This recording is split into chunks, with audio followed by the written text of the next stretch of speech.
Энэхүү сурвалж хичээлээр бүгдээрээ хөдөлгөөний тоо хэмжээ ба импульсийн тухай ойлголтыг өөрийн болгож авцгаая. Ингээд хөдөлгөөний тоо хэмжээгээр эхлүүлье. Хөдөлгөөний тоо хэмжээ гэдэг бол биеийн массыг хурдаар үржүүлсэндээ тэнцвэр вектор хэмжигт хүнийг хэлдэг. Энд үгээр илэрхийлсэн байна. Хөдөлгөөний тоо хэмжээ тэнцвэр, массыг үржих нь хурд. Тэр нь энэ байхны математик илэрхийлэлээр. За энэ бол масс, энэ бол хурд. Энэ тэгэхээр хөдөлгөөний тоо хэмжээ болох нэ. Тоо хэмжээ. Ингээд тавьчих. Өмнө дурдсанчлан хөдөлгөөний тоо хэмжээ чиглэлтэй хэмжигдэхүүн буюу вектор хэмжигдэхүүн бөгөөд чиглэл нь хурдтай, ижил чиглэлтэй байна. Аль хурдтай? Энэ дотор байгаа хурдтай. Тухайлбал хурд ийшээгээ чиглэжээвэл хөдөлгөөний тоо хэмжээ ч гэсэн ийшээгээ чиглэх нэ гэсэн санааг илэрхийлэн жижиг p үсгээр тэмдэглэдэг байх нь. C системд нэгжин килограммын хүч метр секунд яагаад вэ гэхээр массыг хурдаар үржүүлж байгаа учраас. Хөдөлгөөний тоо хэмжээ юуг илэрхийлэх вэ гэвэл биеийн хөдөлгөөний төлөвийг илэрхийлэх хэмжигдэхүүн юм аа гэж бүгдээрээ ойлгочих болно. Одоо бүгдээрээ хөдөлгөөний тоо хэмжээ ба хүчний хоорондын хамаарлыг харъя. Хүч бол өөрөө вектор хэмжигдэхүүн, хөдөлгөөний тоо хэмжээ бас вектор хэмжигдэхүүн. Тэгвэл P болон F гэсэн энэ вектор хэмжигдэхүүнүүд байна хоорондоо хэрхэн яаж холбогдсон болоо? Энэ Ньютоны хуультай холбоотой. За тэрнээс өмнө бүгдээрээ энэ доорх зургийг авч үзье. Энэ доорх зурган дээр юу болоод байгаа вэ? Эхлээд тэрийг ойлгочихъя. M must be 20, M must be анх мөрөөрөө явж исэн, ямар хурдтай явж исэн бэ гэсэн чи VI гэдэг анхны хурдтай явж исэн. Гэтэл түүнд хурдныхын чиглэлд хүч үйлчлээд эхэлж байна. 50 байсан биеийг гаднаас хүч үйлчлээд эхлэхээр хурдтгалтай болж эхэлнэ буюу хурд нь өөрчлөгдөж эхэлнэ. Хурдтгалын хэмжээр. Хурд нь өөрчлөгдөнө гэдэг чинь эцсийн хурдтай болох буюу хэсэг хугацааны дараа тэрийг VFK бүгдээрээ хөдөлгөөний тоо хэмжээ нь өөрчлөгдөнө. Яагаад хөдөлгөөний тоо хэмжээ гэдэг чинь массыг үржих нь хурд үстэй. Хурд нь өөрчлөгдсөн бол тэр P гэдэг хөдөлгөөний тоо хэмжээ маань өөрөө бас өөрчлөгдөх юм байна гэсэн үг. Анхны тохиолдолд болон хоёрдугаар тохиолдолд гэж байгаа ярьчих. Анхны тохиолдолд хөдөлгөөний тоо хэмжээ нь PI тэнцүү массыг үржих нь анхны хурд. Эцсийн тохиолдолд, хоёр дахь тохиолдолд хөдөлгөөний тоо хэмжээ нь PF тэнцүү массыг үржих нь VF. Ямар нэгэн байдлаар хөдөлгөөний тоо хэмжээ маань M-ийг үржих нь VI-аас M-ийг үржих нь VF болоод өөрчлөгдсөн байна гэсэн үг. Тухайлбал хурдыг 2 байж байгаад 10 болсон гэвэл 2-ыг үржих нь M-ээс 10-ыг үржих нь M болж өөрчлөгдсөн гэсэн санааг илэрхийлнэ. Өөрчлөлтийг бид нар дельта үсгээр тэмдэглэдэг. Хэн өөрчлөгдөд байгаа юм бэхээр хөдөлгөөний тоо хэмжээ өөрчлөгдөж байгаа. Хөдөлгөөний тоо хэмжээ яаж өөрчлөгдсөн бэ гэхээр эцсийн хөдөлгөөний тоо хэмжээгээс анхны хөдөлгөөний тоо хэмжээг хассандаа тэнцүү хэмжээгээр өөрчлөгдсөн. За эдгээрийг орлуулъя бүгдээрээ дельта P тэнцүү массыг үржих нь эцсийн хурд хасах нь массыг үржих нь анхны хурд дельта P тэнцүү массыг хаалтны гадна гаргачих. Эцсийн хурдаас хасах нь анхны хурд болж харагдана. Нөгөө тээгүр хүч болон одоо хөдөлгөөний тоо хэмжээ хоёр маань хэрхэн холбогддог вэ гэвэл энэ дээр бичсэн байна. Хүч нь хөдөлгөөний тоо хэмжээний өөрчлөлтийг хугацааны интервал буюу хугацаанд хуваасандаа тэнцүү. Математик илэрхийлэн дельта P хуваах нь дельта T гэсэн байна. Бид нар дельта P болчихсон байгаа. Дельта T хувай хамгийн сүүлд болсны ба энэ хэсгийг гэсэн үг. Дельта P хуваах нь дельта T масс эцсийн хурд анхны хурд дельта T. Энэ юуг илэрхийлэх вэ залуусаа? Хурдны өөрчлөлтийг хугацаанд хуваасан байна. Энэ нь хурдтгалыг өгнө. Энэ маань хурдтгал болж таарах нь тэгвэс дельта P хуваах нь дельта T гэдэг маань массыг үржих нь A байх нь тэр нь Ньютоны 2 дугаар хуулиа гэдгийг бид нар мэднэ.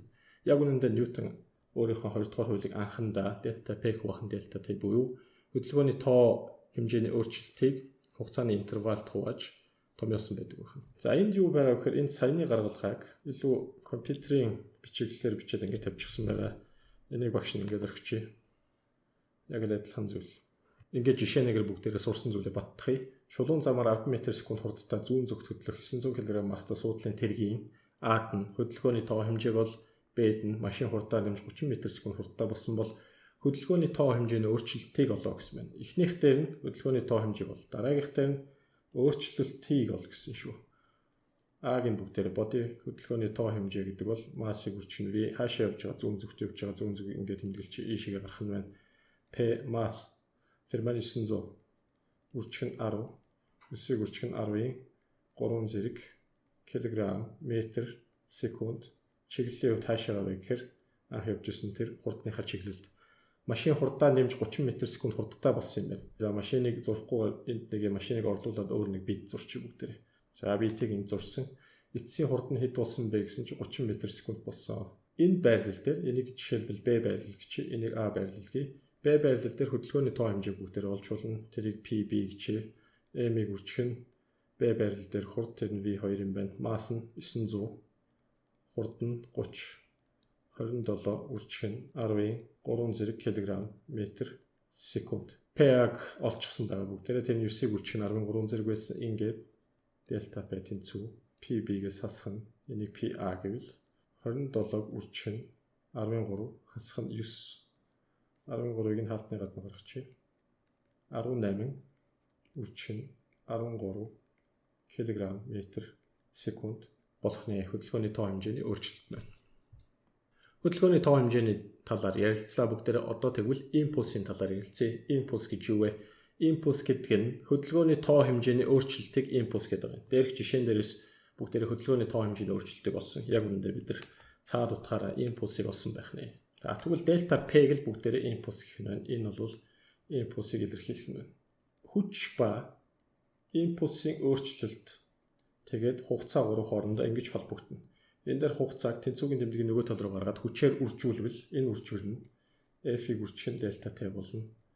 Дельта P болж байгааг харж байгаа. Дельта P гэдгийг бүгдээрээ юу гэж хэлсэн? Хөдөлгөөний тоо хэмжээний өөрчлөлт буюу импульс гэж хэлсэн нэг. Энэ үржүүрийг юу гэдэг вэ гэхээр хүчний импульс гэж хэлдэг. Хүчний импульс. Хүчний импульсыг А-ээр тэмдэглэж харуулдаг. Энд бичсэн байгаачлан. F-ийг үржих нь дельта T-г А-ээр тэмдэглэж харуулах нь мэдээж энэ маань өөрөө вектор хэмжигдэхүүн учраас А-ийн дээр бүгдээрээ сум тавьж вектор гэдгийг нь илэрхийлэх нь байна. Энэ хамгийн дээр бичсэн байгаа тэгштгэлийг аль тэгштгэлийг гэхээр энэ тэгштгэлийг. Энэ тэгштгэлийг цөмөөрөө юу гэж хэлэх вэ гэвэл үүнээс хойш импульс хөдөлгөөний тоо хэмжээний теорем гэж хэлнэ. Импульс хөдөлгөөний тоо хэмжээний теорем. Үгээр илэрхийлбэл энэ маань цаад утга нь юу гэсэн үг вэ гэхээр үйлчлэх хүч хугацаа хичнээн дахин өөрчлөгдөнө. Хөдөлгөөний тоо хэмжээ төчнөөн дахин өөрчлөгдөнө. Үйлчлэх хүч хугацаа гэж юу яриад байгаа юм бэ? Гольфийн бөмбөгийг гольфийн цохиураар цогсон байлаа гэж бодъё. Гольфийн цохиур савж ирээд бөмбөгтөө үйлчлэлцсэн тийм үү? За ингэ магадгүй ингэж тайлбарлах хэрэгтэй байна. Ингээ бөмбөгтөө үйлчлэлцэж байгаа. Эндээс хүч бий болж байна болж байна. Энэ хоёрын хооронд харилцан үйлчлэлийн тодорхой хугацаа байна уу? Байна. Тодорхой хугацааны дараа яах вэ гэвэл энэ бөмбөг эндээс салаа явна гэсэн үг. Тэгвэл яг энд салхаас өмнө харилцан үйлчлэлцэж байгаа тэр хугацааг л бид нар дельта T гэж тэмдэглээд байгаа юм байна гэд бүгдээр ойлгоч. За ингэж хурц ирээд 50 байсан бөмбөгийг би F хүчээр үйлчлэлцээ дельта T хэмжээгээр үржүүлээд хөдөлгөөнд оруулчлаа. Хөдөлгөөнд оруулснаа гэдэг чинь тодорхой хурдтай болж байна. За хурдны өөрчлөлт нь юу харуулах вэ гэхээр мэдээж хөдөлгөөний тоо хэмжээний өөрчлөлт буюу импульсыг харуулна. Тийм учраас эдгээрийг импульс хөдөлгөөний тоо хэмжээний теорем гэж нэрлэдэг байх нь. Ингээд энд хоёр зүйл яригдсан. Нэг нь хүч, нөгөөх нь хугацаа. F-ийг үржих нь T. Энийг бид нар юу гэж хэлж байгаа гэхээр хүчний импульс гэж байна. Хүчний импульс маань Ft гэсэн хоёр хэмжигдэхүүнээс хамаарах тул Ft диаграмд графикийн мөрөөгөр хашигдсан талбай нь импульсыг харуулдаг байх нь хөдөлгөөний тоо хэмжээний өөрчлөлтийг. Тэгвэл график маань яагаад ийм ухалдсан өвс шиг ингэж харагдаад байгаа юм бэ? Яг үнэндээ гольфийн цохиур хүрчээр гольфийн бөмбөгийг цогхоход энд үйлчилж байгаа хүч нь нэгэн тогтмол хүч байхгүй. Тэр хүч нь яадаг вэ гэхээр дельта T хугацааны завсар хөвсөн өөрчлөгддөг. Бага байжгаад их болоод буцаад багасдаг. Тийм учраас ийм бухалдсан өвс шиг хэлбэр гарч ирээд байгаа юм. Тэгвэл энэ бухалдсан өвс шиг хэлбэртэй графикийн доод талын шараар будсан энэ талбай маань надад импульсыг харуулна. Гэтэл энийг олох бол төвөгтэй. Энийг илүү одоо энэ талбайг нь илүү хялбар аргаар харуулъя. Яаж олох вэ гэвэл гольфийн цохиураар бөмбөгийг цогхоход үйлчилж байгаа тэр одоо хувьсж байгаа хүчний дундаж утгыг нь аваад тэр дундаж утгыг тогтмол гэж үзчихье. Ингээд тэр дундаж утгыг бүгдээрээ Ft гэж тэмдэглэж дундаж хүч. Дундаж хүч байна гэж үзээд тэр дундаж хүчээр ингээд зурчин гэсэн үг. Ингээд хугацааны T1-ээс T2 интервал буюу завсарт зурсан графикийн доод талын хашигдж байгаа талбай бүгдээрээ бүхэлд нь гаргаад иржээ. Тэрийг импульстай тэнцвүүлж болно. За нэг ийм арга сэлж олсон байна, олж болно. Өөрөөр хэлбэл энд бичсэнчлэн хувьсах хүчний үед дундаж хүчийг ашиглана гэсэн байна. Жишээ 2-ыг хий. Гүлгэр гадаргуугаар 10 м/сек хурдтай хөдлөө 2 кг масста тайрдас түүний замд байрлуулсан бүрштэй дельта T секунд хугацаанд үйлчлэлцээд буцахдаа мөн л 10 м/сек хурдтай байсан байна. Тайрцын хөдөлгөөний тоо хэмжээний өөрчлөлтийг хэлээд болооч гэсэн байна. Хөдөлгөөний тоо хэмжээ маань өөрөө вектор хэмжигдэхүүн. Тийм учраас энэ дээр ийм зүйлийг анханасаа бүгдээр тохиролцох хэрэгтэй. Баруун гар тийшээ хурд байх юм бол түүнийг эргээ зүүн гар тийшээ байвал сөргөөр авъя гэсэн байна. Анхандаа зүүн гар тийшээ явж сөрөг гэж бичигдэх ёстой. За яасан бэ гэвэл ингээд шахсныхаа дараа буцаад харвагдаад явсан байна. Буцаж харвагдаж явахдаа тэр нь дахиад 10 м/сек хурдтай буцаад явжээ гэж ойлгочих. Энэ эхний нөхцөл, энэ бол хоёр дахь нөхцөл. Тэгвэл эхний нөхцөлд буюу түрштэй үйлчлэлцгээс өмнө хөдөлгөөнийх нь тоо хэмжээ ямар байсан бэ гэдгийг бүгдээр олъё. P1 хасах 2-ын үржих нь 10. Ямар нэгэн байдлаар би вектор тэмдэглэгээ бол хийгээгүй. Гэхдээ чиглэлийг нь мартаж болохгүй. Чиглэлийг нь хасгаар тохирсон зүүн гар тийшээ. Ингээд энэ дээрээс хасах 20 кг метр секунд гарах нэ. Хоёрдугаар нөхцөлд явах. Хоёрдугаар нөхцөлд харвагдаад буцаагаад явж байгаа. Аль чиглэлд явж байгаа гэхээр энэ эерэг чиглэлд явж байгаа. Энэ бол сөрөг чиглэлд явж ирсэн. Тийм учраас P2 гэдэг бол 2-ын үржих нь 10. Тэр маань нэмэх байна. 20 кг метр секунд гэдэг болчихно. Энэ хоёрыг олж байгаа шалтгаан нь юу вэ? Тайрцын хөдөлгөөний тоо хэмжээний өөрчлөлтийг ол гэсэн шүү дээ. Дельта P-ад нь тэнцүү. P2-оос хасах нь P1 болж таарна да.